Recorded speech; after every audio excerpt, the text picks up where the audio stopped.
learning, the Tom Daniels Show. Keep listening, keep learning, the Tom Daniels Show.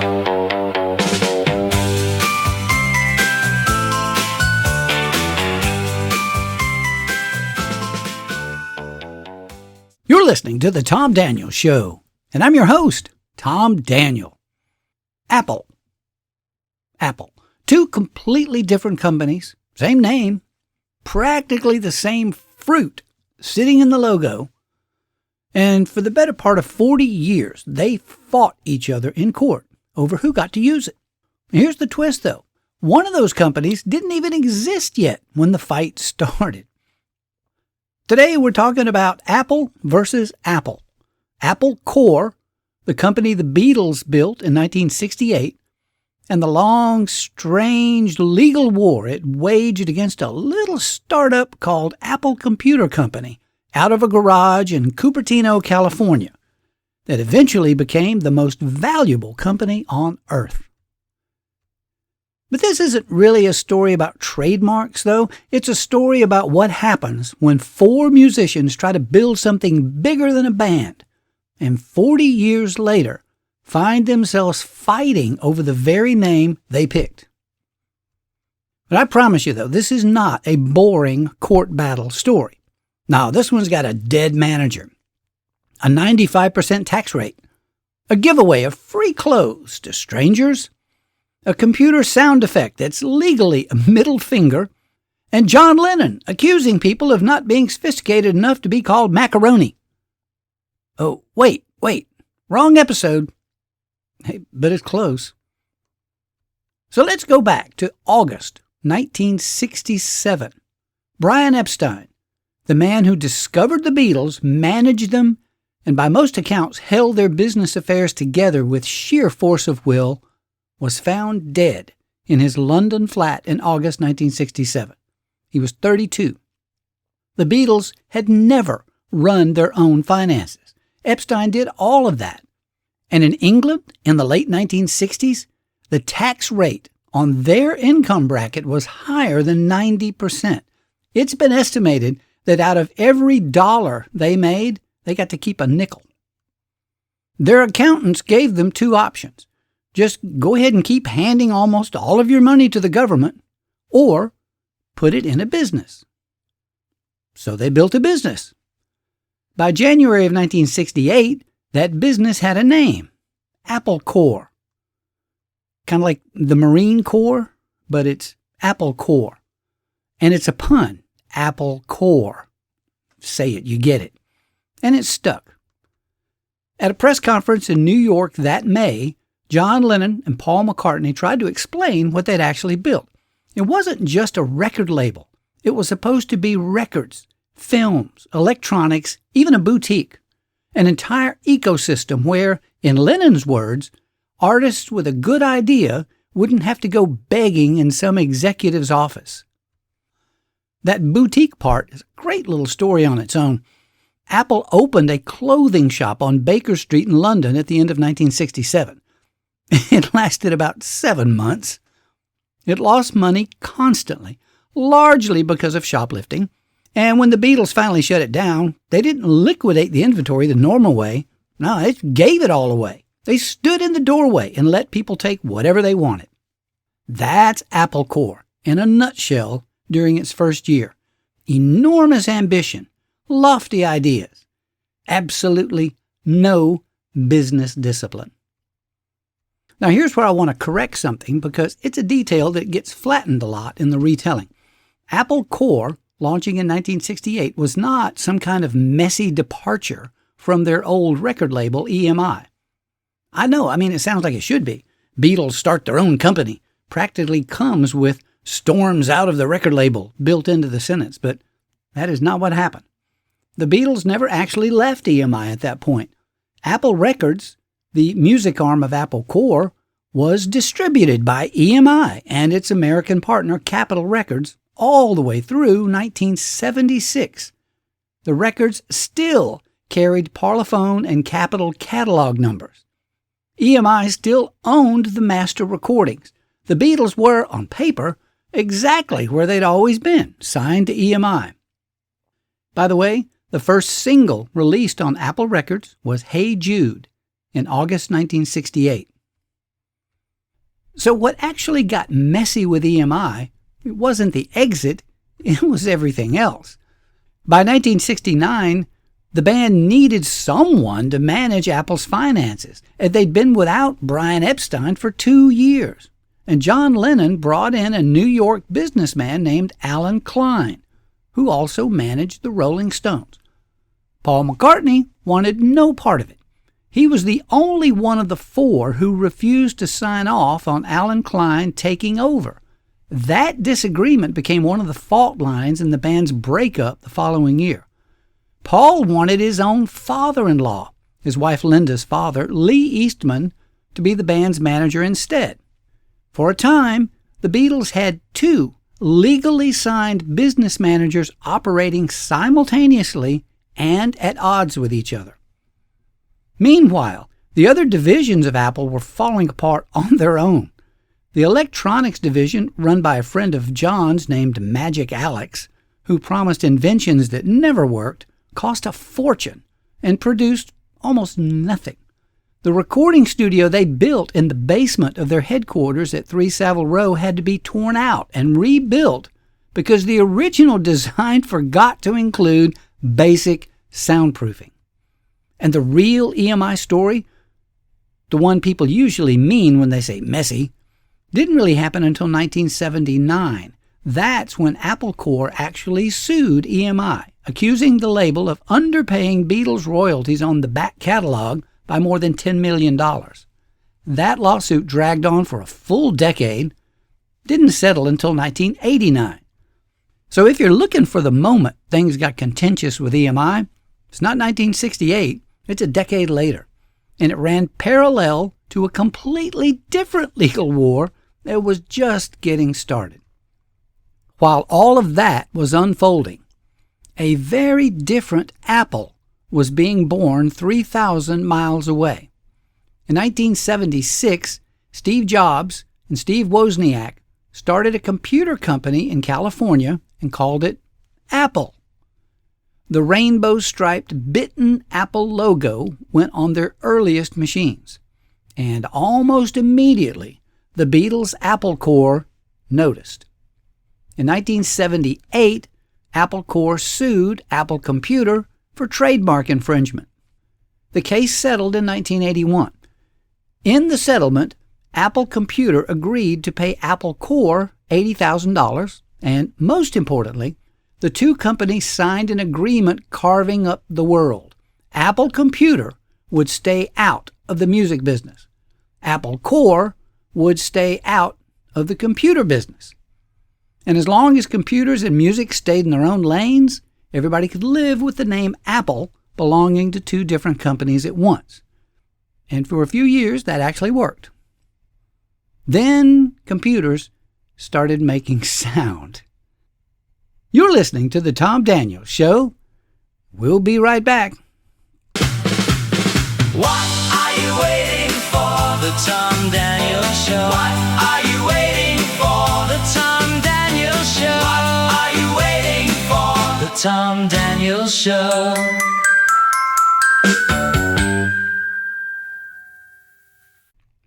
Welcome back to The Tom Daniels Show, and I want on the record that if Mary Mac plays one more chime between these segments, our legal department may have to rename the band.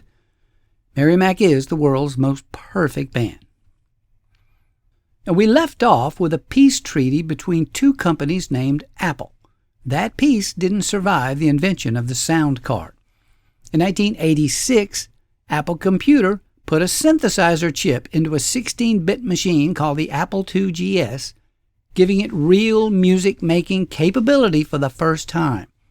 Apple Corps took that as a violation of the 1981 agreement of Apple Computers to stay out of the music business, and after some failed attempts to renegotiate quietly, filed suit again in 1989.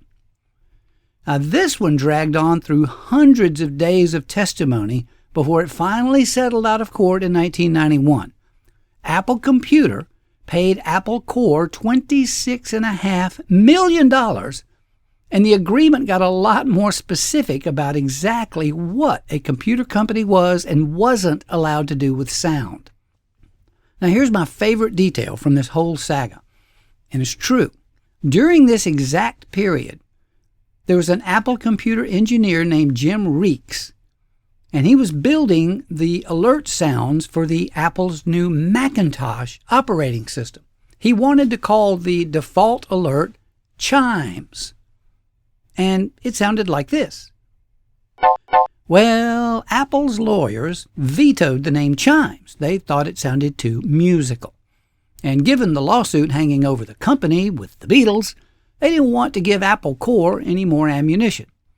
So Jim Reeks renamed the sound. Let it beep. You can imagine how the lawyers reacted. They paid him another little visit. So Jim Reeks renamed the sound again, and this time he called it Susumi. He lied and told the lawyers that it was a Japanese word, that it was harmless. Well, if you say it out loud, Susumi. Susumi. That's the official name for the default Macintosh alert, Susumi. That is just awesome. The lawyers approved it, apparently without ever saying it out loud themselves, and that sound shipped on millions of Macintosh computers throughout the 90s. A tiny little inside joke sitting right in the middle of an active trade war. And back then, you were required to be a little bit of a cowboy to be an Apple engineer. And here's more of what I'm talking about. Around this same time, Apple had internally codenamed a completely different machine, the Power Macintosh 7100, as the Carl Sagan, after another famous name. It was a nod to Sagan's catchphrase, billions and billions. The hope was that the Macintosh computer would sell billions and billions of dollars worth, so they called it the Carl Sagan privately, in secret. In 1993, that code name leaked into a trade magazine. Sagan read it and was not flattered. He worried people would think that he'd personally endorsed the thing, so he sent Apple a letter and asked them to stop using his name, even if it was an unofficial secret code name. Apple agreed, and its engineers renamed the entire project BHA. BHA? Yeah, that stood for Butthead Astronomer. Of course, Sagan found out, and of course he sued Apple, this time for libel. He lost. A federal judge, hey, remember when we used to have reasonable federal judges? A federal judge ruled that nobody anywhere would mistake Butthead for a serious claim about a man's competence as a scientist, so he dismissed the suit. And so Sagan sued again. I mean, why not? This time over the original use of his name. He lost that one too. Appealed it anyway. The two sides finally settled out of court in November of 1995. Apple put out a statement about its great respect for Dr. Sagan. And a year later, Carl Sagan died of cancer. By this time, Apple's own lawyers had run out of patience with their engineers, and they ordered one more name change before any of this was over. So the engineers agreed. And the final code name for the Macintosh project was LAW, which stands for Lawyers Are Wimps. Of course, this has got nothing to do with Apple Corps and the Beatles. I mean, it's just a completely separate lawsuit against a completely different genius, but it was happening at the exact same time that Apple Corps was fighting the Apple II GS. And that tells you something about the building that these lawsuits were coming out of. Apple engineers were cowboys. Now, the next round didn't come from a sound chip. It came from an entirely new way of getting music onto a computer in the first place. Apple Computer, apparently unable to resist the call of music, released the iPod in 2001. In 2003, it opened the iTunes Music Store and used its own logo front and center to sell music. Well, Apple Corps obviously saw that as a direct breach of the 1991 agreement which barred Apple Computer from the business of distributing music. According to court testimony, Apple Corps had actually turned down a $1 million offer from Apple Computer to simply license the name for the store before any of this went to trial. But this time, it didn't settle. It went all the way to England's High Court. The trial opened in the spring of 2006, and in May of that year, the judge ruled in favor of Apple Computer. He decided that iTunes was functioning as a data service, delivering content owned by other people, rather than actually being in the business of creating or distributing music itself. On paper, Apple Corps lost. But the story didn't end with that ruling. In February of 2007, the two companies announced something much bigger than a settlement over one lawsuit. Apple Incorporated, that's the company that had dropped the computer from its name by then, agreed to simply buy the Apple trademark outright in every form and license certain uses of it back to the Beatles and Apple Corps. Reports at the time put the price somewhere around $500 million. Steve Jobs said publicly that he'd always loved the Beatles, and he was glad to finally put the disagreement behind them. And 3 years after that, in November of 2010, the Beatles' entire catalog finally arrived on iTunes. 42 years after 4 musicians in London invented a company to protect their independence, their music showed up on a platform built by the other company that had been arguing with them the whole time. So let's tally it up. We got 3 lawsuits filed in 78, 89, and 2003, settled in 81, 91, and finally for good in 2007. 3 separate generations of technology, vinyl, MIDI synthesizers, and digital downloads, each one reopening the same argument between the same 2 Apples. And here's the thing I keep coming back to. The Beatles' Apple Corps was born out of a very specific desire.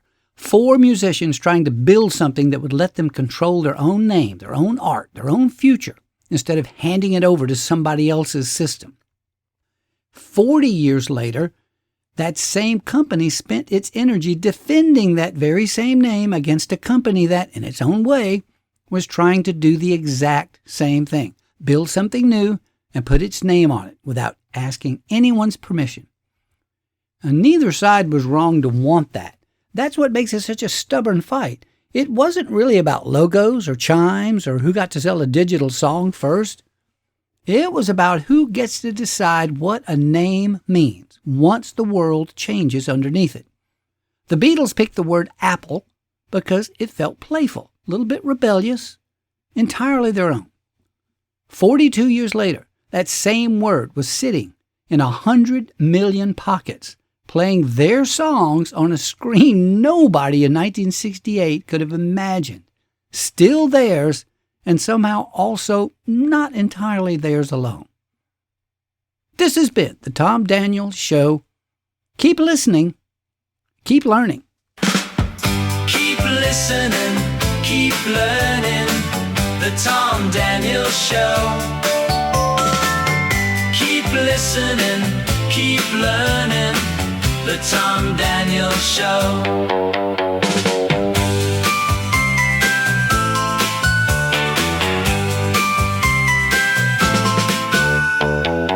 Take a break from your usual routine and tune in to the Tom Daniels Show. You'll discover the world of melodies and stories that you might not know.